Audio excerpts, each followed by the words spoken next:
দেখো ডিমের টেবিল কিন্তু তৈরি। তোমরা এইভাবে করো আর পুজোর সময় বাড়িতে এইভাবে বানিয়ে রাখো। আর লোকে কেউ বাড়িতে গেস্ট গেলে তুমি এবার মাইক্রোওয়েভে দাও, গরম করো আর লোককে দাও।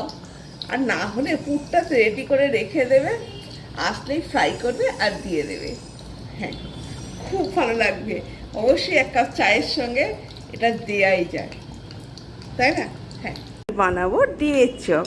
ডিমের চপ করার জন্য গোটা গোটা আলুগুলোকে আমি সিদ্ধ করেছিলাম। এখানে 6টা ডিমকে সিদ্ধ করেছি।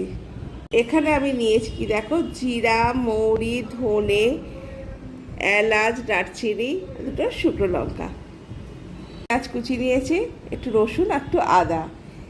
এবার আমি আলুটাকে গ্রেন করব এটা দিয়ে।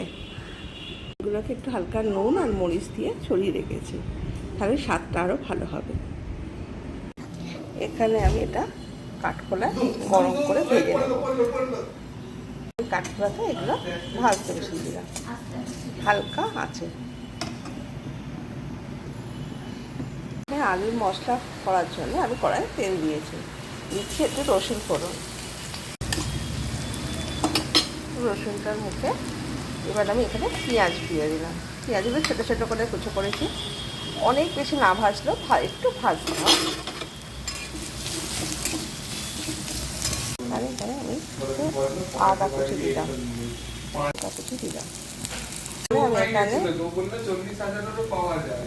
এখানে আমি নুন দিলাম, একটু হলুদ দিলাম।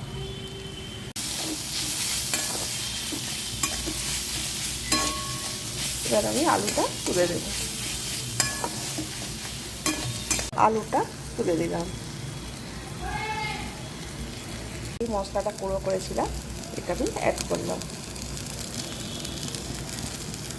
দিলাম আমি চাট মশলা, মানে বিট নুন টাইপের লাগে।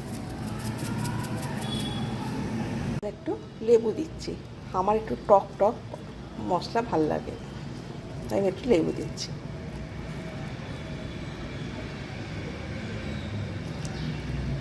দিয়ে আরেকবার ভালো করে নেড়ে নেব। ডিমের কারি করার জন্য ডিম লাগাবো, 2টো ডিম নিয়েছি। আমি এখানে নুন নিচ্ছি, একটু একটু মরিচ দিচ্ছি, 2 চামচ কর্নফ্লাওয়ার, আইস কিউব।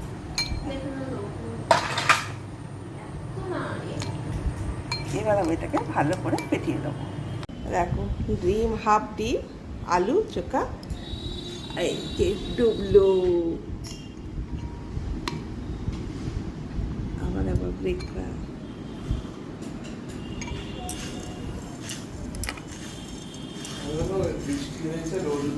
আবার আরেকবার করে ডুবিয়ে নাও। আমি দেখছি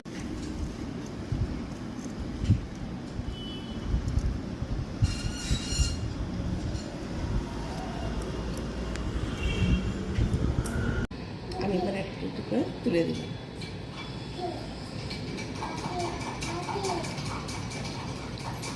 সুন্দর হয়েছে না?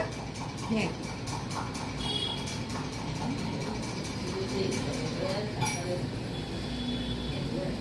আসবি না, আমি থাকবি।